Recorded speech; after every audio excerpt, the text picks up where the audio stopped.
Mas antes de você chegar a qualquer conclusão sobre o que está sendo dito aqui nesta tarde, faça a si mesmo uma pergunta. Veja, pregar é uma coisa muito perigosa. É perigoso para mim, pois a Bíblia diz que sobre falsos mestres virá grande condenação. Se o que eu lhes disser hoje não for verdade, eu estou encrencado e por isso tenho que fazê-lo com temor e tremor, porque eu estarei condenado diante de Deus. Mas se o que eu disser para vocês hoje for verdade, então são vocês que têm motivo para temer e tremer.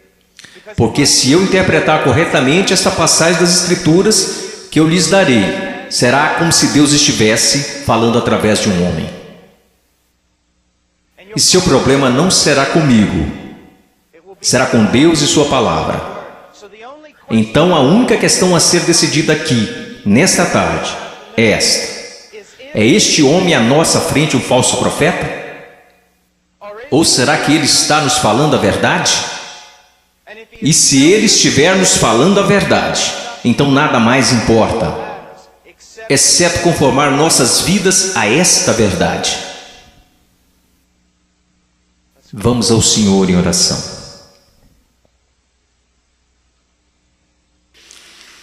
Pai,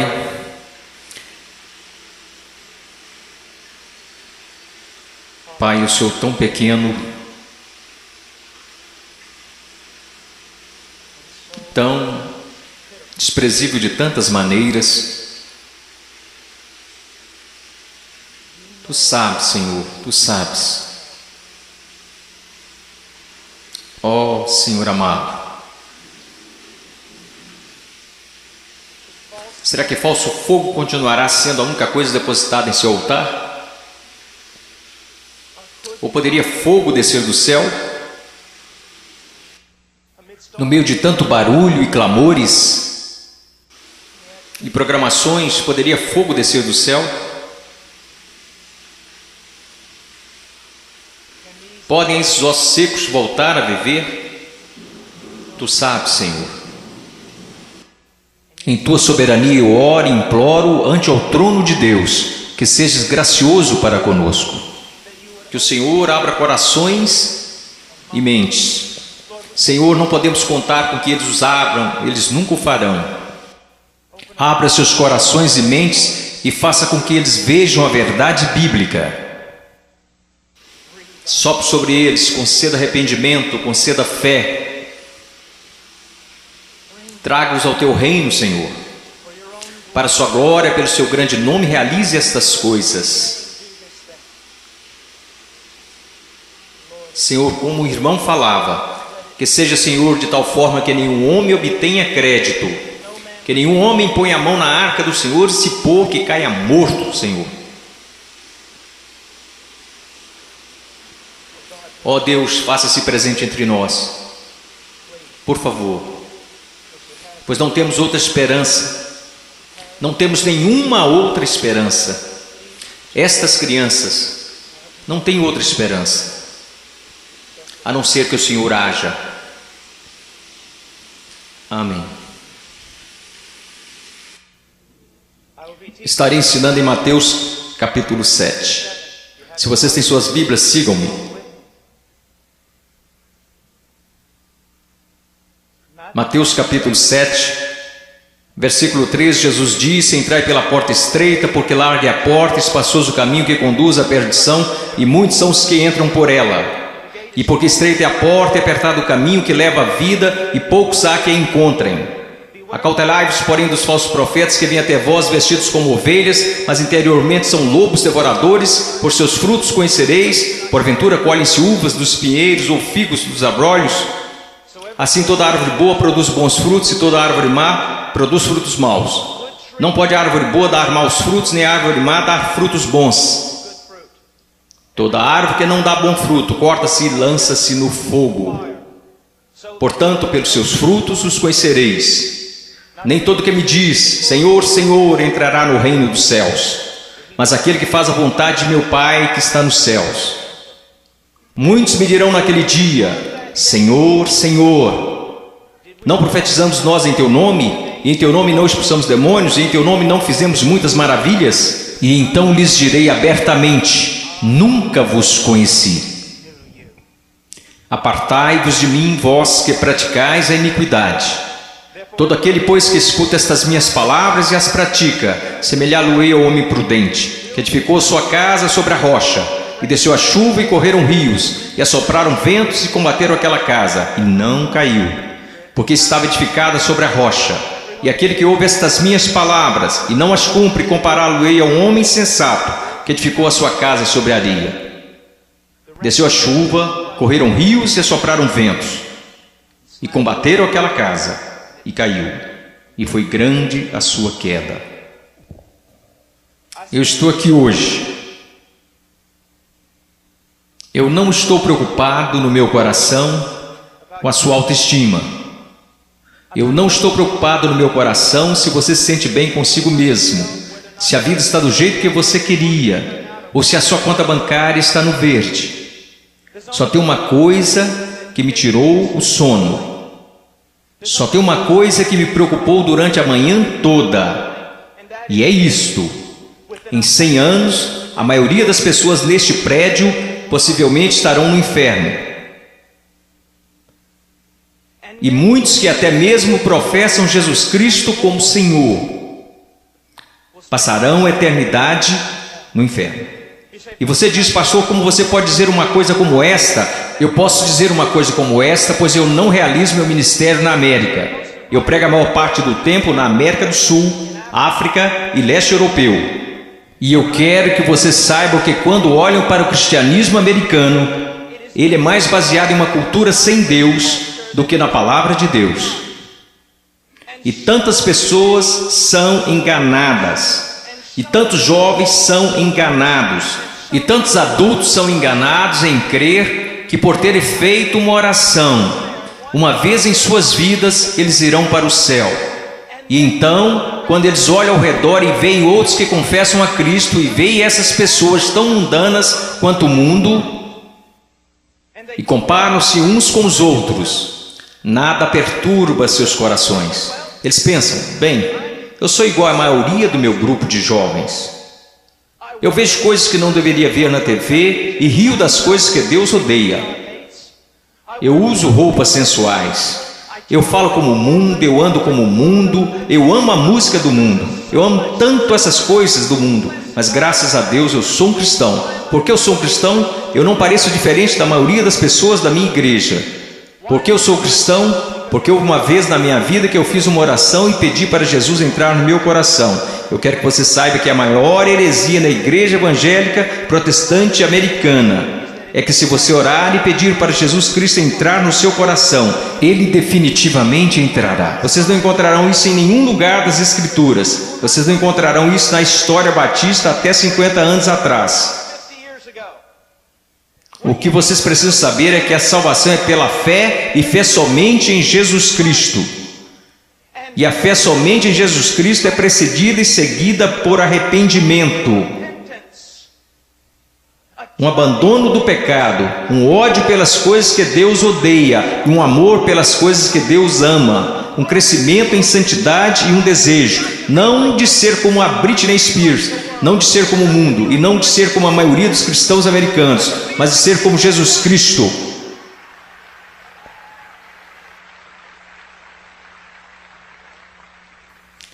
Eu não sei porque vocês estão aplaudindo, eu estou falando de você.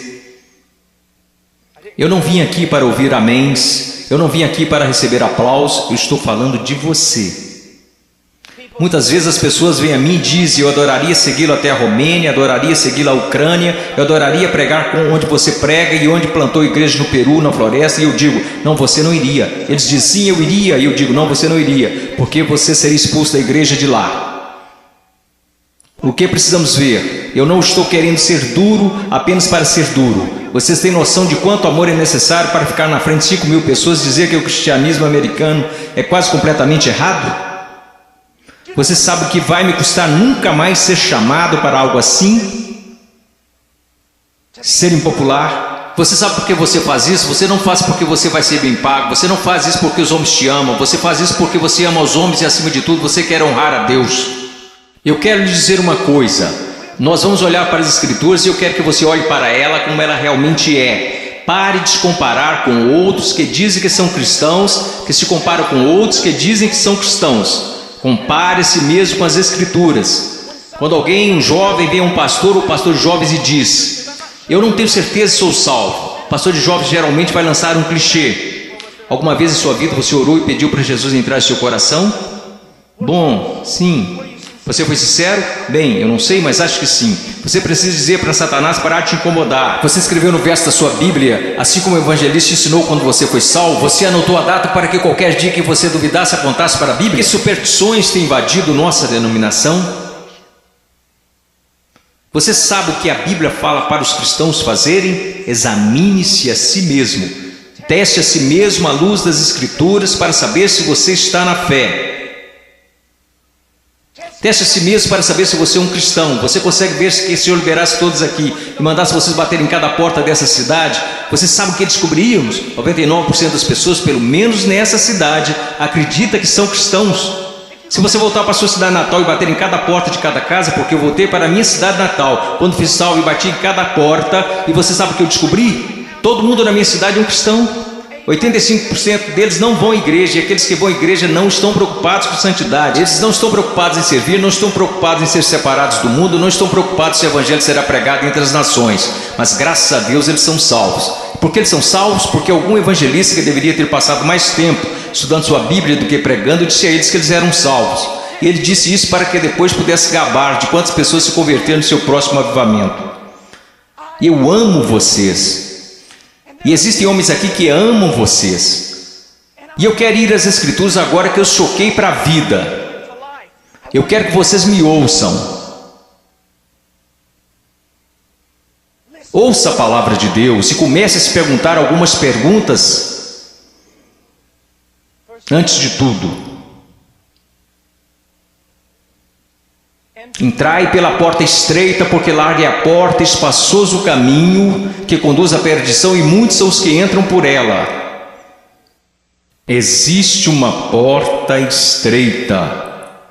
E sabe, historicamente, uma das razões pela qual sou um batista do Sul é porque os batistas do Sul sempre foram rápidos, enquanto outras denominações falharam em perceber isto. Os batistas do Sul sempre foram rápidos em perceber que é só uma porta. Só há um Deus. Só há um mediador entre Deus e os homens. Seu nome é Jesus Cristo, e não é uma questão de múltipla escolha. Não é como se todos os caminhos levassem a Roma. Como denominação, nós sempre ensinamos às pessoas o que Jesus ensinou às pessoas. Eu sou o caminho, a verdade e a vida, e ninguém vê ao Pai senão por mim. Então eu louvo a Deus por isso, que a única forma que qualquer ser humano nesta terra será salvo é por meio de Jesus Cristo. E ponto final. Porque você precisa entender que a Bíblia diz: todos pecaram e destituídos estão da glória de Deus, e vocês não têm ideia do que isso significa. Que nascemos totalmente depravados, odiando a Deus. Que nós nunca buscaríamos a Deus, nunca iríamos a Deus. Nós nos rebelamos contra Deus, quebrando toda a lei. Não é só uma questão de que você já pecou. A questão é: você nunca fez nada além de pecar. A Bíblia diz nos profetas que até as nossas maiores obras são como trapos de imundícia perante Deus. E por causa disso, você sabe o que merecemos? A ira de Deus, o ódio santo de Deus.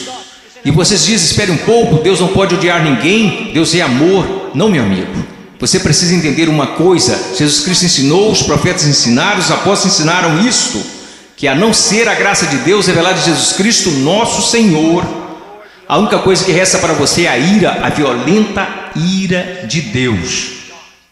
E por causa de sua rebelião e de seus pecados, quando falam em universidades, eles sempre são rápidos em dizer: não, Deus não pode odiar porque Deus é amor. Mas eu digo: Deus tem de odiar porque Ele é amor. Veja, eu amo crianças, portanto odeio aborto. Se eu amo o que é santo, devo odiar o que não é santo. Deus é um Deus santo, e isso é algo que os americanos esqueceram. Muitas das coisas que você adora fazer, Deus odeia. Você sabia disso? Ore por avivamento. Você vai para a reunião de jovens e quer que Deus seja, mas antes de ir você assiste programas na TV que Deus absolutamente abomina. E então você se pergunta por que o Espírito Santo não desceu sobre nós, e por que você tem que criar falso fogo e falso entusiasmo? Porque Deus não está presente. Deus é um Deus santo. E a única maneira pela qual eu e você poderíamos nos reconciliar com Deus Santo é pela morte do Filho unigênito de Deus, quando ele foi pendurado naquele madeiro. Agora escutem, se você hoje é salvo, você não foi salvo porque os romanos e judeus rejeitaram Jesus. Você não foi salvo porque eles colocaram uma coroa de espinhos na sua cabeça, nem foi salvo porque eles perfuraram o tórax de Jesus com uma lança. Você não foi salvo nem mesmo porque eles o pregaram na cruz. Você sabe por que você é salvo? Se você é salvo, porque quando Jesus Cristo estava pendurado naquela cruz, ele levou seus pecados, o pecado do povo de Deus, e toda a violenta ira de Deus que deveria ter caído sobre você, caiu sobre seu único filho. Alguém tinha que pagar o preço, alguém tinha que morrer.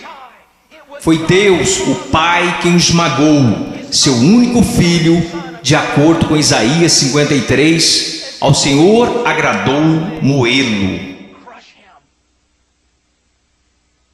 As pessoas dizem, a cruz é um sinal de quanto o homem é valioso. Isso não é verdade. A cruz é um sinal de quão depravado nós realmente somos. Ele levou à morte o Filho único de Deus. A única coisa que poderia salvar pessoas como nós foi a morte do único Filho de Deus, sob a ira de seu próprio Pai, pagando o preço, levantando dos mortos, poderoso para salvar. Este é o Evangelho de Jesus. Agora, o que você é chamado para fazer? Você diz, entrar pela porta estreita. Como você faz isso? Jesus disse, o tempo é chegado, o reino de Deus se aproxima. O que você deve fazer? Em Marcos ele nos diz, arrependa-se e creia no Evangelho. Você diz, irmão Paul, eu fui salvo orando e pedindo para Jesus entrar no meu coração. Eu tenho certeza que você o fez, mas você não foi salvo por uma fórmula mágica ou por causa de algumas palavras. Você foi salvo porque se arrependeu de seus pecados e acreditou. E não foi uma coisa isolada, você continua fazendo até hoje, porque Jesus, numa tradução mais correta deste verso, falou, o reino de Deus se aproxima, o tempo é chegado. Agora passem o resto de suas vidas se arrependendo de seus pecados e crendo em mim. Conversão não é como uma vacina. Ah, eu fiz isso, ou me arrependi, eu criei. A questão é, meu amigo, você continua se arrependendo de seus pecados? Você continua crendo? Porque aquele que começou boa obra em vocês também a terminará. Ele terminará. Nós, os batistas do Sul, pregamos que você deve ir por essa única porta, que é Jesus Cristo. Mas nós, batistas do Sul, esquecemos algo. E eu quero que pastores de jovens e outros líderes escutem-me, pois nós esquecemos um ensinamento muito importante do Evangelho. Diz que não só a porta é estreita, mas o caminho também é estreito. O que basicamente fazemos é conduzir uma pessoa a Cristo ou conduzimos alguém a uma oração. E aí essa pessoa passa o resto da vida vivendo igual ao mundo. Se você quiser negar isso, eu posso trazer as estatísticas para te provar. Várias pesquisas, censos, qualquer tipo de pesquisa que você pensar. Quando elas questionam a moralidade da igreja nos Estados Unidos da América, em comparação com a moralidade daqueles que se consideram perdidos, as pesquisas não acham diferenças. Veja, esses são apenas dados, não tem nada a ver com interpretação religiosa, são estatísticas. Livros e mais livros têm sido escritos incessantemente por teólogos, filósofos, sociólogos e afins. O que está acontecendo na igreja?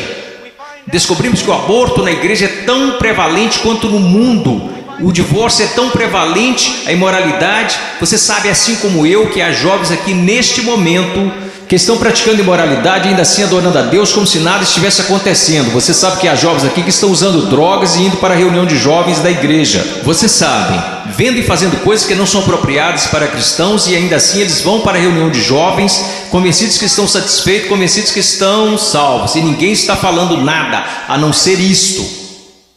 Eles são cristãos carnais, eles são cristãos de verdade, só são carnais. Esta é uma doutrina que começou no seminário batista, que não era um seminário dos batistas do Sul, muitas décadas atrás. Essa doutrina não é bíblica e não é histórica. Meu caro amigo, ser cristão carnal não existe. Você diz, espere um pouco, irmão Paulo, 1 Coríntios capítulo 3, não sois porventura carnais? Paulo disse isso? Não, isso foi o que Paulo disse. Você precisa ler o livro todo para saber o que ele queria dizer. Um dos nossos problemas, juventude, escutem-me, a maior parte do nosso cristianismo é baseada em clichês que lemos nas camisetas cristãs. A maior parte do nosso cristianismo vem de músicos e não da Bíblia. A maior parte das coisas que a gente acredita ser verdade é ditado pela nossa cultura e não pela Bíblia. A Bíblia não ensina que uma pessoa pode ser um cristão genuíno e viver em constante carnalidade, perversidade, pecaminosidade todos os dias de sua vida. Mas a Bíblia ensina que o cristão genuíno recebeu uma nova natureza. O cristão verdadeiro tem um pai que o ama, que o disciplina, cuida dele e que se importa com ele.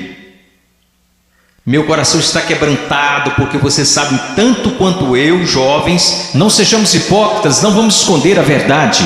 Há muita gente assim, você os conhece, você pode ser um deles, ou ao menos sabe que tem um no seu grupo de jovens. Eles vão às reuniões, eles fazem todas as coisas, mas em seus corações eles são tão depravados quanto se pode ser. Não há diferença, não há luz. Tudo que o mundo faz, eles também fazem, está tudo bem assim. Meu amigo, isso não é cristianismo. Não estão correndo o perigo de perder o galardão, eles estão correndo o perigo de ir para o inferno. Eles não conhecem a Deus. O que nós ensinamos? Quando foi a última vez que você ouviu alguém falar que não existe apenas uma porta estreita, mas também um caminho estreito? Jesus indica que um dos principais sinais para saber se você é um cristão de verdade é se você anda no caminho estreito. Você sabe qual é o sinal para saber se você é um cristão na América? Você fez uma oração uma vez? Não é incrível? O que você se pergunta quando duvida da sua salvação? Se você fez uma oração de salvação uma vez, o que as Escrituras ensinam? Examinai-vos e provai a vós mesmos para saber se realmente estáis na fé, porque um cristão será diferente. Estou dizendo que um cristão é sem pecado? Não, porque aprendemos em 1 João que os cristãos pecam. Se dissermos que não conhecemos o pecado, então não conhecemos a Deus, não andamos na luz. Então qual é a diferença? Onde eu quero chegar? Eu estou chegando até aqui. Se você é genuinamente um cristão nascido de novo, um filho de Deus, você andará pelo caminho da justiça, como estilo de vida. E se você se desviar desse caminho de retidão, o Pai virá até você. Ele irá discipliná-lo, ele o colocará de volta naquele caminho. Se você professa que entrou pela porta estreita, mas continua andando pelo caminho largo, assim como todos da sua escola, assim como todos que são carnais e depravados, a Bíblia quer que você saiba que você deveria ficar terrivelmente amedrontado, porque você não conhece a Deus. Eu temo homens que passam a maior parte de suas vidas dizendo às outras pessoas que elas são salvas. Eu tenho medo de você se você já fez isso. Você não diz às pessoas que elas são salvas, você as diz como serem salvas. Deus as diz se elas são salvas. O que nós esquecemos de acreditar é que a salvação é uma obra sobrenatural de Deus. E aqueles que estão sendo genuinamente convertidos e regenerados pelo poder do Espírito Santo serão novas criaturas. A Bíblia diz, pelo que se alguém está em Cristo, nova criatura é. Então nós encontramos aqui nas Escrituras que há uma porta estreita e um caminho estreito. Estamos indo para o versículo 15. Acautelai-vos, porém, dos falsos profetas que vêm até vós vestidos como ovelhas, mas interiormente são lobos devoradores. Por seus frutos os conhecereis. Uma das coisas que você precisa entender é isto, uma coisa que um homem sábio me disse há muito tempo: Paul, seu melhor amigo é aquele que te diz as maiores verdades. Nos Estados Unidos da América nós nos tornamos tão cheios de não me toques que ninguém pode nos repreender. Ninguém pode nos dizer que estamos errados. E ministros e líderes também têm acreditado nessa mentira. Nós não queremos ofender, nós queremos ser amigáveis. O que você precisa entender é que só um amigo verdadeiro, seu nome é Deus. E se você quer ser amigo de alguém na sua igreja, você precisa ser amigo de Deus. E você precisa estar mais preocupado com a glória de Deus do que você está com as atitudes dos homens. E outra coisa que você precisa entender é que a pessoa que te ama mais é a que vai te falar as maiores verdades. Uma das grandes marcas diferenciais de um falso profeta é que ele sempre vai falar o que você quer ouvir. Ele nunca vai estragar a festa. Ele vai fazer você continuar batendo palmas, pulando, vai fazer você ficar atordoado, ele vai te manter entretido, ele te apresentará um cristianismo que fará a sua igreja parecer um parque de versões de Jesus. E te manterá tão entretido que você nunca se preocupará com grandes assuntos como este. Deus está agindo em minha vida? Eu estou crescendo em santidade? Eu realmente nasci de novo? Escutem-me, se todos nessa cidade acreditam que são salvos, nós sabemos que isso não é verdade pelas Escrituras, porque a Bíblia diz que poucos vão entrar. Como você sabe que você é salvo? Como você realmente sabe que é salvo? Porque alguém te disse? Porque você fez uma oração? Porque você acreditou? Deixe-me te perguntar, como você sabe que acredita? Porque todo mundo diz que acredita. Como você sabe que não é igual a eles? Você sabe como a Bíblia ensina que você sabe se é salvo? Você sabe como a doutrina batista até 50 anos atrás diria que você sabe que é salvo? Você sabe que foi salvo porque sua vida está num processo de transformação.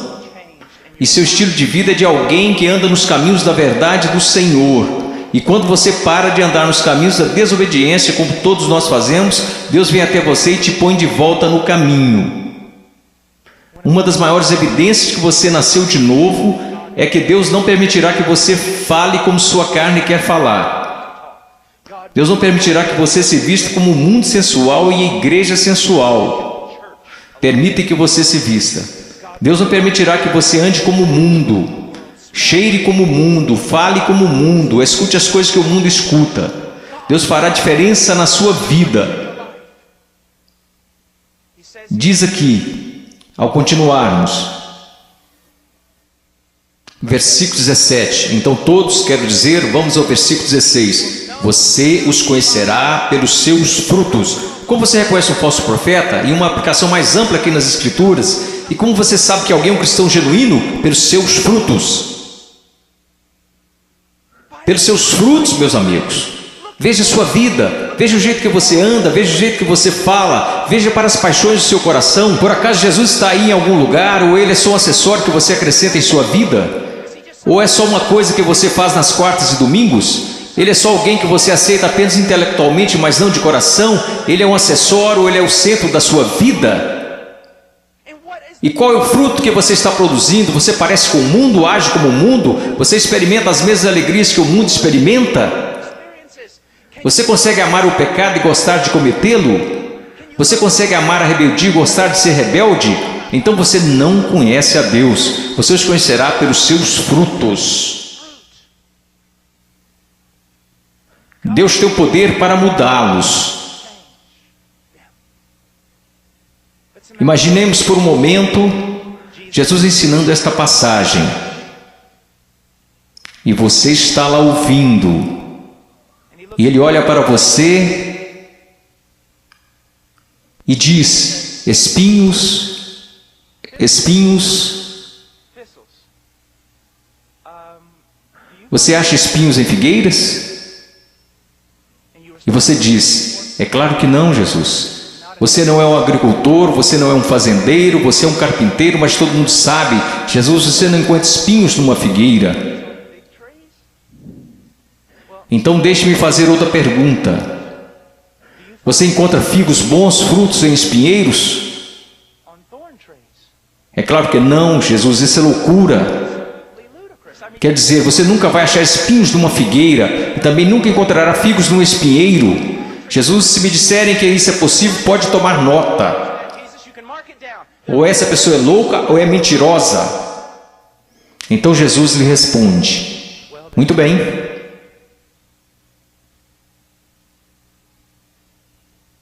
Aqueles que se dizem meus discípulos, mas dão maus frutos, não seria o mesmo que dizer que ou eles estão mentindo, ou que estão loucos em fazer tal afirmação? Deixe-me levar essa ideia mais à frente. Vamos imaginar que eu apareça atrasado e entro correndo aqui na plataforma e todos os outros líderes estão zangados comigo e dizem: irmão Paul, você não considerou que lhe foi dada a oportunidade de falar aqui e você aparece atrasado? E eu digo: irmãos, vocês têm de me perdoar, porque eu estava a caminho na rodovia e meu pneu furou.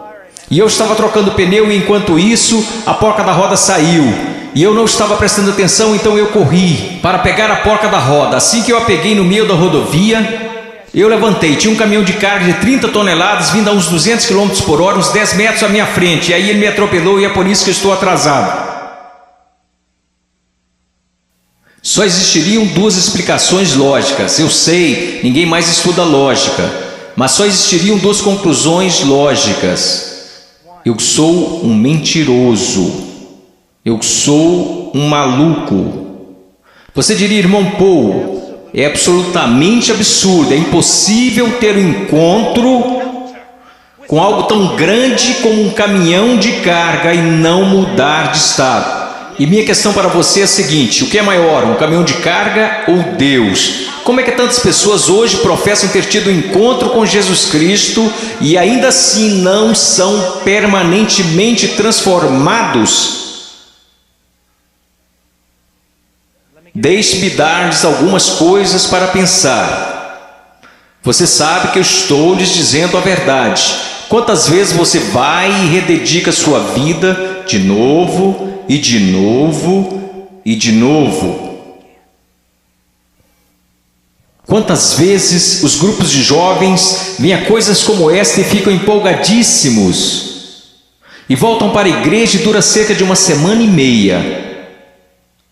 E mesmo assim dizem: ó, foi um grande mover de Deus. Não foi não. Se não durou é porque não foi um mover de Deus, foi emoção. Foram tantas coisas, mas não foi um grande mover de Deus. Deus trabalhou em sua vida. Deus está trabalhando em sua vida. Você os conhecerá pelos seus frutos. Você os conhecerá pelos seus frutos. Prosseguindo. Versículo 19. Toda árvore que não dá bom fruto, corta-se e lança-se no fogo. Portanto, pelos seus frutos conhecereis. Escute isso, você precisa entender algo acerca da literatura hebraica. Quando queremos enfatizar algo, sabe o que fazemos? Aumentamos o tom de nossa voz. Se estamos escrevendo, colocamos em negrito ou em maiúsculo. Mas para o judeu era diferente. Quando ele quer enfatizar algo, ele repete e repete. Por isso que encontramos o paralelismo hebraico no livro de Provérbios: o ímpio viverá na terra, o ímpio será destruído. Ele está dizendo a mesma coisa, só que de um jeito diferente, para dar mais ênfase. É isso que Jesus está fazendo o tempo todo aqui. Pelos seus frutos conhecereis, pelos seus frutos conhecereis. Vocês os conhecerão pelo caminho que eles andam, pelos seus frutos conhecereis, pelos seus frutos os conhecereis. Ele diz: toda árvore que não dá bom fruto, corta-se e lança-se no fogo. Sobre o que ele está falando, meu caro amigo? Ele está falando sobre o juízo do Deus Todo-Poderoso, que um dia cairá sobre o mundo, que um dia possivelmente poderá cair sobre você. Oh, meu caro amigo, eu não consigo olhar o seu coração. Eu sou tão facilmente enganado pelo meu próprio coração. Mas há um que não é enganado. Há um que não é enganado. Ele não é enganado por uma cultura cristã pós-moderna. Ele sabe. Pelos seus frutos os conhecereis. Então ele continua. E ele diz isto. Versículo 21. Nem todo que me diz Senhor, Senhor entrará no reino dos céus, mas aquele que faz a vontade de meu Pai que está nos céus. Você sabe o que a sua profissão de fé em Jesus vale? Absolutamente nada. Sim, você leu esta passagem? Estude-a. Nem todo que me diz Senhor, Senhor, nem todos que professam Senhor, Senhor, entrará no reino dos céus. Muitas pessoas dirão Senhor, Senhor, mas não entrarão no reino dos céus. Meus filhinhos, você é um deles? Senhor, Senhor, Agora vamos voltar para a literatura hebraica. Ele disse Senhor, Senhor, ele não disse Senhor. Ele disse Senhor, Senhor, o que isso significa? Esse sujeito que está fazendo profissão não é alguém que de repente decidiu. É o dia do juízo, é melhor confessá-lo como Senhor. Essa é uma pessoa que professa enfaticamente aos outros que Jesus é o Senhor. Ele anda por aí dizendo que Jesus é o Senhor, ele dança enquanto os músicos estão tocando e diz que Jesus é o Senhor. Ele canta dizendo Senhor, mas Jesus diz a ele, afasta-te de mim, eu não te conheço. Billy Graham é uma das pessoas mais amáveis e bondosas. E ainda assim ele diz que a maioria das pessoas das igrejas confessionais estão perdidas. Ele diz que ficaria feliz se ao menos 5% das pessoas que fizeram uma profissão de fé em suas cruzadas evangelísticas fossem de fato salvas. Quando estou na Nigéria, eu estive lá no ano passado visitando a mãe cujo filho estava em nossa igreja e que foi assassinado por muçulmanos. No norte da Nigéria, se alguém confessa Jesus Cristo, você meio que já sabe que é verdadeiro. Por quê? Porque eles podem morrer por causa dessa confissão, mas na América, considere os custos. Pense, examine a sua vida à luz das Escrituras. Você conhece o Senhor? Você conhece o Senhor?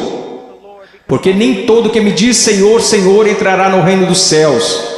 Mas o que ele diz aqui, veja o que ele está dizendo.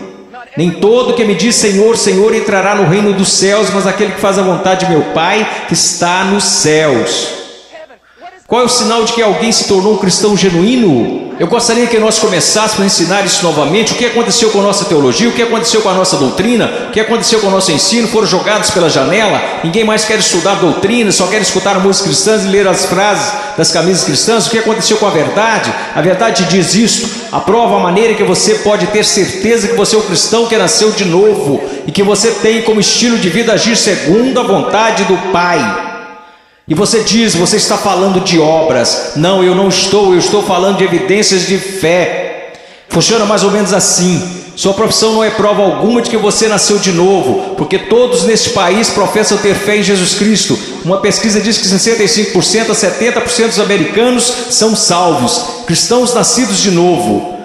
O país mais sem Deus na face da terra mata 4.000 bebês por dia, mas graças a Deus 70% de nós são nascidos de novo.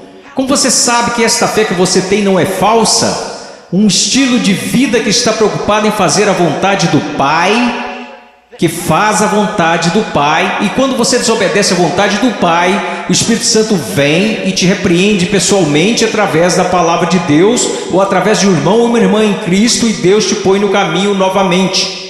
Se você é um cristão genuíno, você não pode escapar dele. Deixa-me dar um exemplo. Se eu fosse seu pastor, e você tivesse, digamos, 14 anos de idade, e eu estivesse voltando de uma pregação a 1 da manhã e te visse em um parque ou em uma esquina qualquer, com um bando de delinquentes, fazendo coisas que você não deveria estar fazendo, se você fosse membro de nossa igreja, eu diria, entre no carro e eu vou te levar para casa. Eu não ficaria bravo com você, eu ficaria bravo com seu pai, eu diria a ele, Senhor, você é um pai negligente e irresponsável. Deixar seu filho fora de casa em tais circunstâncias. Eu quero que vocês entendam uma coisa, Deus não é um pai responsável ou negligente. Se você pode brincar com o pecado, se você pode amar o mundo, amar as coisas do mundo, sempre estar envolvido com o mundo, fazendo as coisas do mundo, e se seus heróis são pessoas do mundo, se você quer parecer com eles, agir como eles, se você faz as mesmas coisas que eles fazem, meu caro amigo, ouça a minha voz. Há uma grande possibilidade de você não conhecer a Deus e de não pertencer a Ele. Agora finalizando. Versículo 22. Muitos me dirão naquele dia, Senhor, Senhor, não profetizamos nós em Teu nome não expulsamos demônios, em Teu nome não fizemos muitas maravilhas? Então lhes direi abertamente, nunca vos conheci. Você diz, a coisa mais importante na face da terra é conhecer a Jesus Cristo. Isto não é verdade. A coisa mais importante na face da terra é que Jesus Cristo te conheça.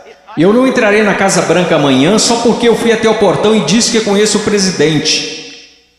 Mas eles me deixarão entrar se o presidente falar, eu conheço Paul Washer. Você pode professar conhecer a Jesus, mas a minha pergunta para você é, você conhece a Jesus? Jesus te conhece? E veja como ele descreve o homem perdido aqui. Ele diz: apartai-vos de mim, vós que praticais a iniquidade. Em grego, anomia. Uma partícula negativa, a, não, sem. A palavra nomos, lei, não lei, sem lei. E é isso que significa. Deixe-me dar-lhe uma tradução mais precisa. Apartai-vos de mim, ouçam-me. Se eu pudesse sair daqui e te abraçar falando isso, eu faria. Ouçam-me. Ele diz: apartai-vos de mim, vocês que dizem ser meus discípulos, que me confessam como Senhor, porém vivem como se eu nunca tivesse lhes dado uma lei para obedecerem. Eu acabo de descrever a grande maioria dos cristãos da América. Se alguém começa a falar de lei, se alguém começa a falar de princípios bíblicos, sobre o que devemos fazer e o que não devemos fazer, como devemos viver e como não devemos viver, todos começam a exclamar: legalista, legalista. Mas Jesus disse: apartai-vos de mim, vocês que viveram, me chamaram de Senhor, contudo viveram como se eu nunca tivesse lhes dado uma lei para seguirem. Na cristandade americana disse: passe pela porta, louve a Deus, viva como o resto do mundo, tudo bem. Você só é um cristão carnal e talvez volte um dia. Você sabe o que acontece por causa do nosso péssimo evangelismo? Nós temos milhões de crianças salvas nas EBF, e quando fazem 15 anos eles entram no mundo, e a maioria deles vive como demônios. E quando estão por volta de 30 anos, eles voltam e rededicam suas vidas. Talvez eles tenham acabado de ser salvos. Porque, amigos, é mais do que você contar a alguém que você é salvo. Porque sabe que Jesus é Senhor. Satanás sabe que Jesus é Senhor. Sua vida está em processo de mudança? Então ele começa a falar sobre duas pessoas, duas fundações. Você sabe que essa passagem na interpretação contemporânea, é importante estudar teologia, é importante estudar história. A interpretação atual dessa passagem sobre a rocha e a areia é basicamente assim: se você é cristão, você precisa construir sua vida sobre a rocha, porque se você construir sua vida sobre a areia, você será um cristão infeliz, sua vida não dará certo. Isto não é o que Jesus está ensinando, e a história me apoia nisto. Quase nunca foi interpretada desta forma. Você sabe qual é a interpretação? É assim: existem dois caminhos. Há o caminho estreito e o caminho largo. Em qual você está? Há dois tipos de árvores. Tem a árvore que dá bons frutos e que vai para o céu. Tem a árvore má e você sabe que é má porque dá maus frutos e vai para o inferno. Será cortada e lançada para o inferno. Aqueles que professam Jesus como Senhor e fazem a vontade do Pai que está no céu, e aqueles que professam Jesus como Senhor e que não fazem a vontade do Pai que está no céu, e eles irão para o inferno. Não por falta das obras, mas por causa de uma falta de fé demonstrada pelo fato de que eles não tinham obras. E ele continua: não são dois cristãos construindo suas casas em duas fundações diferentes. Esses novamente são o homem salvo e o homem perdido. O homem perdido ouve a palavra de Deus ser pregada, mas não prepara a fundação. Você não consegue ver na vida dele como a palavra de Deus está formando e construindo e sustentando sua vida. Sua vida não está. Quantas pessoas da Convenção dos Batistas do Sul, apesar dos nossos números, apesar de tudo que dizemos, se nós simplesmente comparássemos as pessoas a esta passagem e dissesse: você está construindo seu casamento de acordo com a palavra de Deus, você está educando seus filhos de acordo com a palavra de Deus, você está administrando suas finanças de acordo com a palavra de Deus, você tem vivido separando-se das coisas deste mundo de acordo com a palavra de Deus, quantos estariam aptos a responder positivamente? Não, nada disso. Eu professo Jesus, Ele é meu Salvador. Meu professor de escola dominical me falou. Eu sei, assim como Leonard Ravenhill, um conhecido meu, que antes de falecer costumava dizer: eu preguei uma só vez em várias igrejas batistas. Eu prego em muitos lugares como esse somente uma vez. Eu poderia vir aqui hoje com um vocabulário que impressionaria vocês e pregar para vocês sobre coisas que fariam vocês saírem flutuando deste salão. Eu poderia contar-lhes histórias que fariam vocês rirem, histórias sobre cachorros e vovós que fariam vocês chorarem, mas eu usamos demais para fazer isso. Eu sei porque a palavra de Deus é verdade. que existem pessoas que acreditam ser salvas, mas não são. Não são. Eu sei que alguns de vocês que olham ao redor e pensam: bem, eu sou salvo, quer dizer, eu pareço com todo mundo do meu grupo de jovem. O que faz você pensar que o seu grupo é salvo? Bem, eu sou como meus pais, ou eu sou como os adultos da minha igreja, ou os diáconos ou pastores, de que isso importa? Você não será julgado por eles no dia da vinda de Cristo. Minha pergunta para você, querido, minha pergunta para você, meu filhinho, quero dizer, vocês poderiam ser meus filhos. E eu oro para que um dia, quando meu filho crescer, que haja um pregador que fique diante dele e diga: basta, vamos nos focar. O que a palavra de Deus diz? A sua vida se apresentará diante do fogo ardente, que é a santidade de Deus no dia final. Amada, preciosa menina, amado, precioso jovem, no dia final a sua confissão permanecerá verdadeira. Você é salvo. E eu não estou falando de bem, eu acho que sou salvo. Sabe, é o caminho que ao homem parece direito, mas o fim deles são os caminhos da morte. Bem, eu sinto do fundo do meu coração que sou salvo. Então deixa eu fazer outra pergunta: você alguma vez já leu Que Enganou Seu Coração? Quem o conhecerá? Você não deveria ir ao testemunho das Escrituras? Bem, eu sei que eu sou salvo, pois minha mãe, meu pai, meu pastor, todos me disseram que sou salvo. Então eu te digo isto: o que a palavra de Deus te diz? Nós falamos tanto sobre ser cristãos radicais. Cristãos radicais não são pessoas que pulam em shows. Cristãos radicais não são pessoas que usam camisas gospel. Cristãos radicais são aqueles que carregam os frutos do Espírito Santo. Cristãos radicais são aqueles que respeitam e honram seus pais, mesmo quando sentem que seus pais estão errados. Cristãos radicais são aqueles que não... Agora escutem, isso vai deixá-los irados. E eu estou falando com garotos e garotas. Cristãos radicais são aqueles que não se vestem sensualmente para mostrar seus corpos. Se sua vestimenta é um chamariz apenas para o seu rosto, Deus se agrada da sua vestimenta. Sua vestimenta é um chamariz para o seu corpo, isso é sensual e Deus odeia o que você está fazendo. Todo mundo gosta de falar sobre um profeta, mas ninguém quer escutá-lo. E eu estou falando sobre cristianismo. Eu passei minha vida em selvas, eu passei minha vida congelando nos Andes, eu vi pessoas morrerem.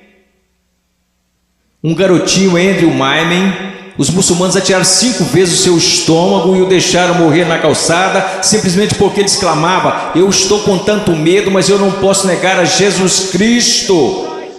Por favor, não me matem, mas eu não negarei. E ele morreu numa poça de sangue. E vocês falam sobre ser cristãos radicais porque vocês usam camisas gospel e vão a um congresso?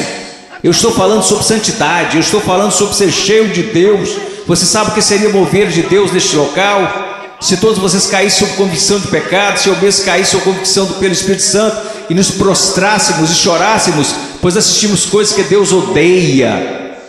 Pois usamos coisas que Deus odeia, pois nós agimos como o mundo, parecemos como o mundo, cheiramos como o mundo, fazemos as mesmas coisas que o mundo e não sabemos que fazemos essas coisas porque não conhecemos a palavra de Deus. Porque mesmo que falemos como uma denominação, que a Escritura é a infalível palavra de Deus, só que ganhamos basicamente um monte de ilustrações, histórias e novelinhas. Oh, que Deus brilhe neste lugar. Que viremos nossas costas para o pecado, que renunciemos às coisas que desagradam a Deus, e então que corramos para Ele, alegremos-nos nele e o amemos. Que Deus levante missionários.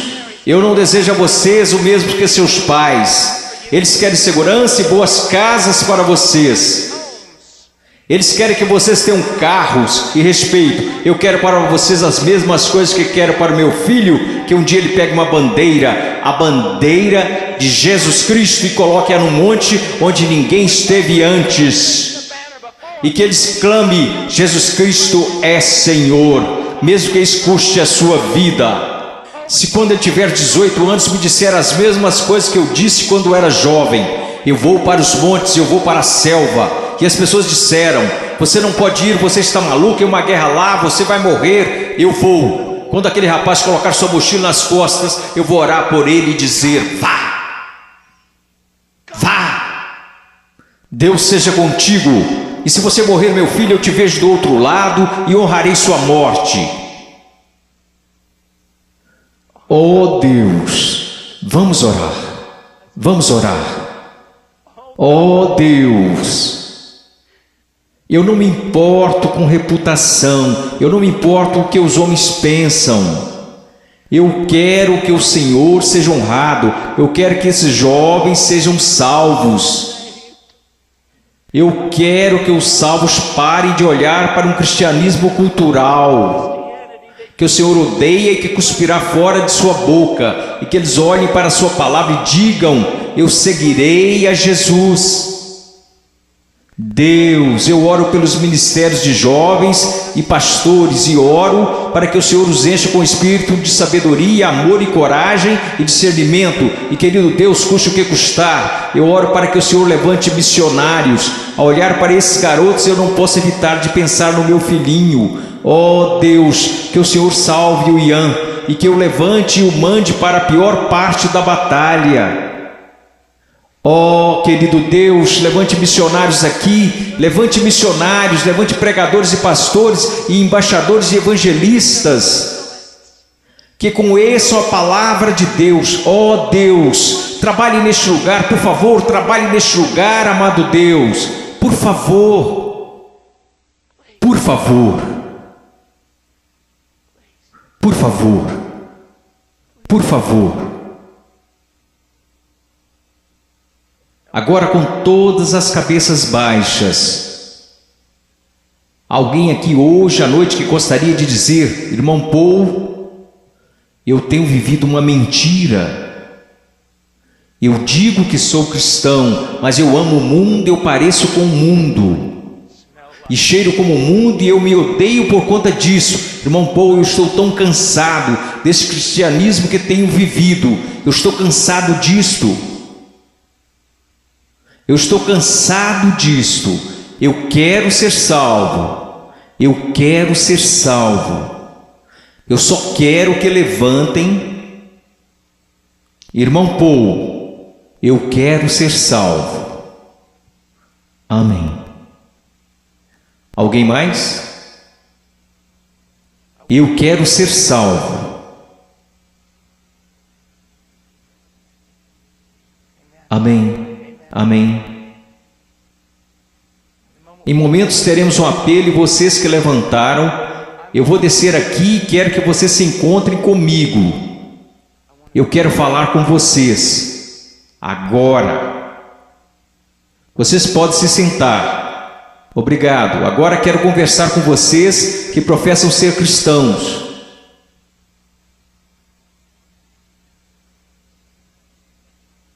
Sua vida honra a Jesus Cristo? Você está olhando em sua palavra para descobrir como deve viver?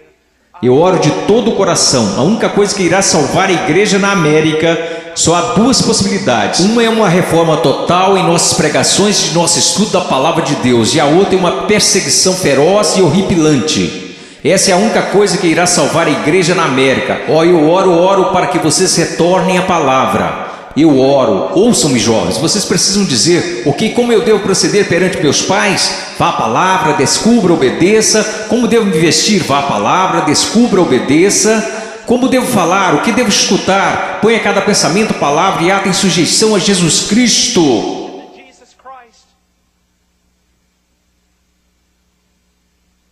Eu não vou pedir para que você levante,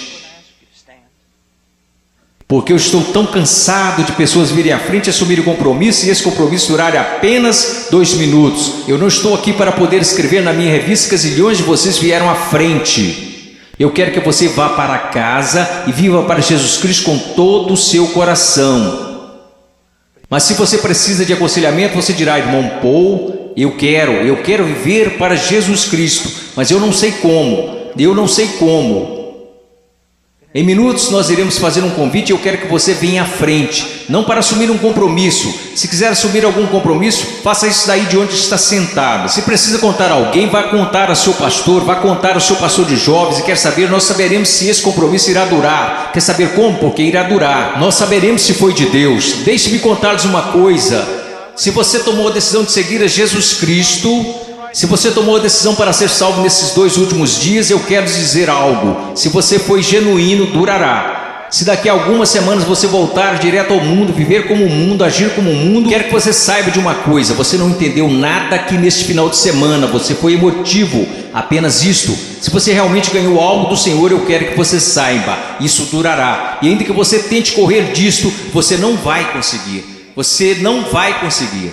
Oh, eu amo tanto a vocês, eu amo tanto a vocês. Eu peço que todos levantemos.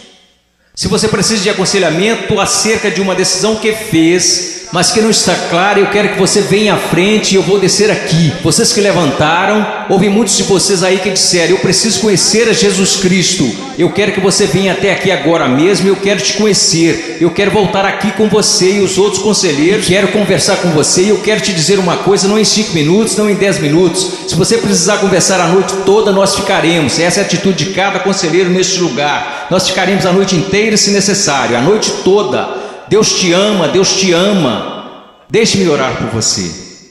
Querido Deus, por favor, Senhor, ouve aqui. Senhor, tanta movimentação. Ontem à noite, Senhor, eu não sei o quanto de tudo isso foi real. E eu sei que vi pessoas chorando na noite passada. Eu vi pessoas tentando assumir compromissos, e eu acredito que uma parte do que aconteceu aqui a noite passada foi por sua causa. Hoje de manhã eu vi um jovem pregar, Pai, dar seu testemunho, e eu vi um trabalho genuíno do Espírito Santo. Eu não sei quantas dessas decisões foram verdadeiras, mas aconteceram algumas coisas reais aqui. Agora eu oro, Pai. Eu não sei o quanto será real, somente o tempo e a eternidade nos mostrarão. Mas, ó Deus querido, por favor, trabalhe em nome de Jesus. Amém.